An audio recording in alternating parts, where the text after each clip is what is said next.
Assalamualaikum warahmatullahi wabarakatuh. Waalaikumsalam warahmatullahi wabarakatuh. Terima kasih Bu.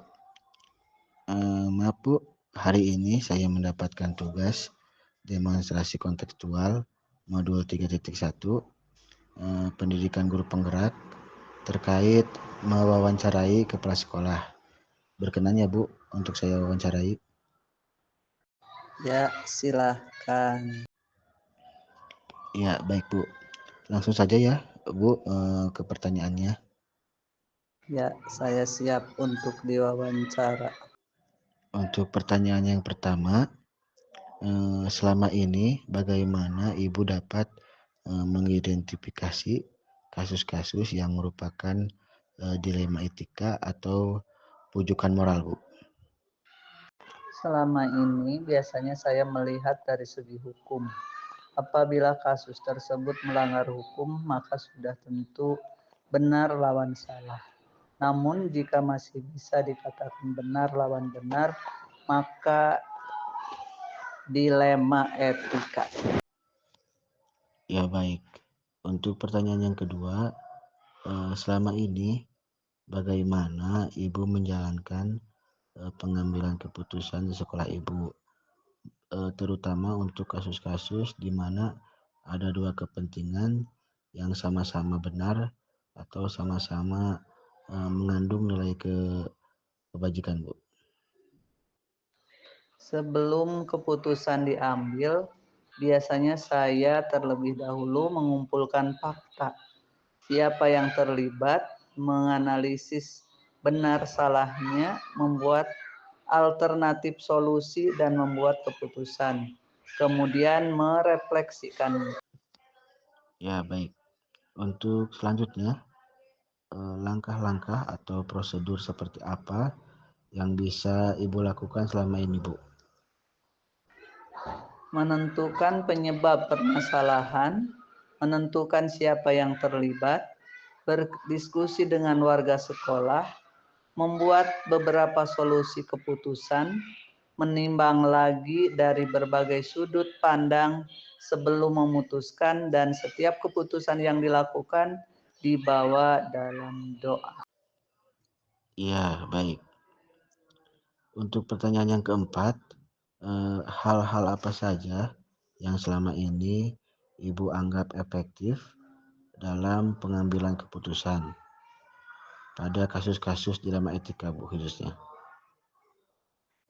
Selama ini yang saya anggap efektif dalam pengambilan keputusan kasus dilema etika yaitu dengan menelaah siapa yang terlibat, sifat urgen, kasus dilema, dan pengambilan alternatif diskusi. Oke, baik. Untuk selanjutnya, hal-hal apa saja yang selama ini merupakan tantangan dalam pengambilan keputusan pada kasus-kasus dilema etika, Bu? Mencari keputusan yang terbaik karena keduanya merupakan masalah yang sama-sama benar, yang harus menguntungkan kedua belah pihak. Iya. Dan pertanyaan selanjutnya, apakah Ibu memiliki sebuah tata kala atau jadwal tertentu dalam sebuah penyelesaian kasus dilema etika? Dan apakah Ibu langsung menyelesaikan di tempat atau memiliki sebuah jadwal untuk menyelesaikannya? Bentuk atau prosedur seperti apa yang Ibu jalankan, Bu? Jika masalahnya biasa, maka langsung diputuskan. Tapi jika masalahnya berat, maka dilakukan proses seperti yang dijelaskan di poin 3. Ya, untuk pertanyaan yang selanjutnya, adakah seseorang atau faktor-faktor apa yang selama ini mempermudah atau membantu Ibu dalam mengambil keputusan dalam kasus-kasus dilema etika, Bu? Selama ini saya selalu melibatkan warga sekolah, stakeholder, komite sekolah, dan wali murid dalam pengambilan keputusan. Dan untuk pertanyaan yang terakhir, Bu, yang ke-8, Dari semua hal yang telah disampaikan, pembelajaran apa yang dapat Ibu petik dari pengalaman Ibu mengambil keputusan dilema etika, Bu? Saya menjadi lebih bijaksana dalam menganalisis sebuah permasalahan untuk dijadikan pertimbangan menentukan solusi. Iya baik Bu, pertanyaannya sudah selesai Bu. Terima kasih Ibu atas jawaban wawancara kepala sekolahnya. Mohon maaf Bu sekali lagi mengganggu waktunya. Ya, sama-sama. Semoga jawaban saya memuaskan dan bermanfaat untuk kelanjutan calon guru penggerak Pak Denny Noviana. Amin.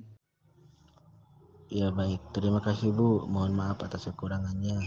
Billahi taufiq wal hidayah. Wassalamualaikum warahmatullahi wabarakatuh. Ya baik, assalamualaikum warahmatullahi wabarakatuh. Waalaikumsalam warahmatullahi wabarakatuh. Ya mohon maaf Pak sebelumnya mengganggu sebentar ya waktunya. Terima kasih untuk selama ini. Mohon pada Bapak Doni silakan untuk apa yang perlu kami beritahukan atau sampaikan. Ya maaf Pak, hari ini saya mendapatkan tugas mengenai demonstrasi kontekstual modul 3.1 pendidikan guru penggerak ya, terkait wawancara kepala sekolah.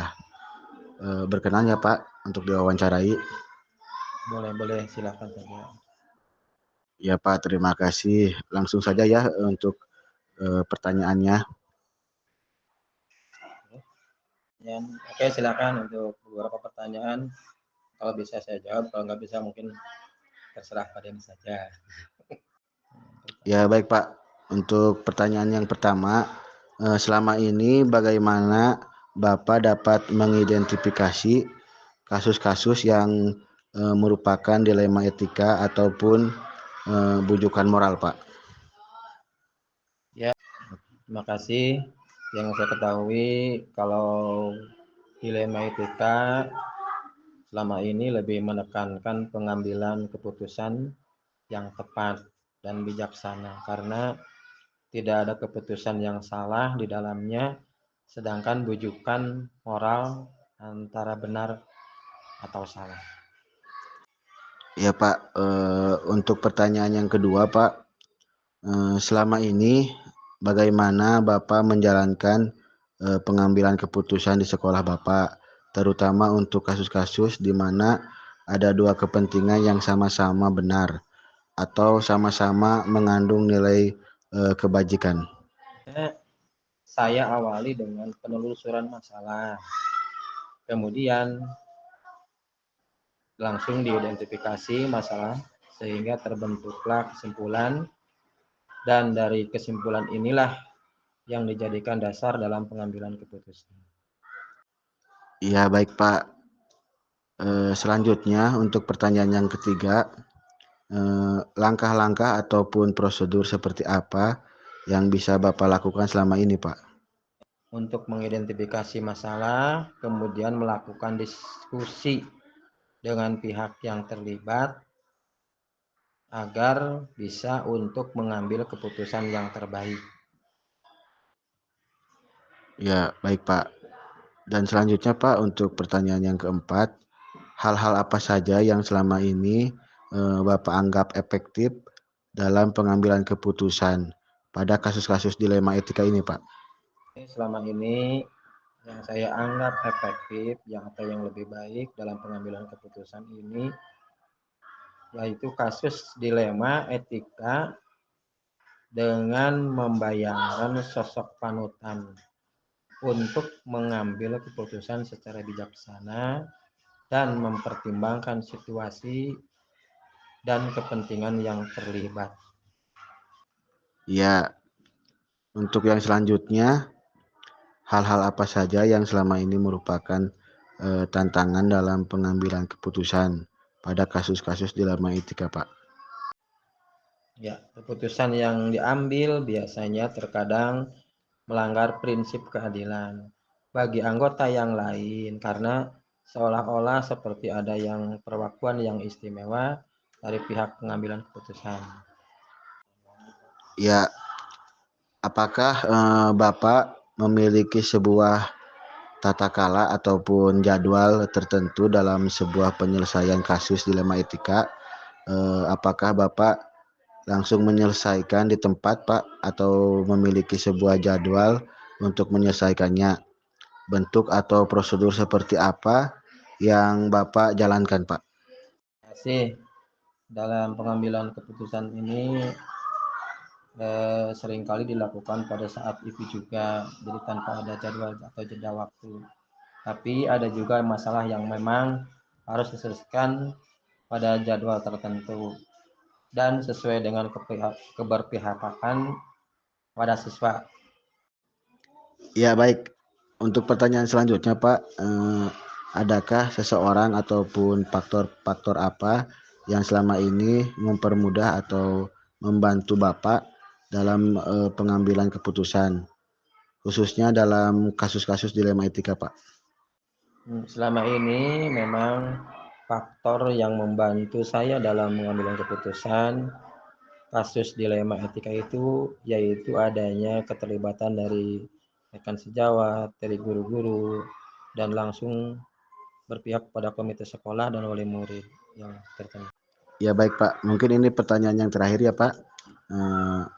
Dari semua hal yang telah disampaikan, pembelajaran apa yang dapat Bapak petik dari pengalaman Bapak terkait pengambilan keputusan dilema etika, Pak?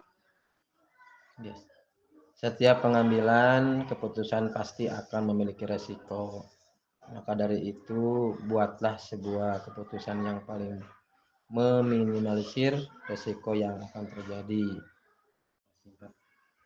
Ya, sudah, Pak. Wawancara kali ini sudah selesai. Terima kasih atas jawaban yang Bapak berikan. Mudah-mudahan tugas saya ini bisa mendapatkan nilai yang terbaik dari fasilitator saya, Pak. Ya, sama-sama. Terima kasih Pak Denny atas apa yang telah disampaikan, apa yang telah diminta. Semoga bisa bermanfaat dan bisa untuk menyelesaikan salah satu tugas dari guru penggerak, dan mohon maaf ada segala kekurangan dan jawaban yang diberikan. Terima kasih.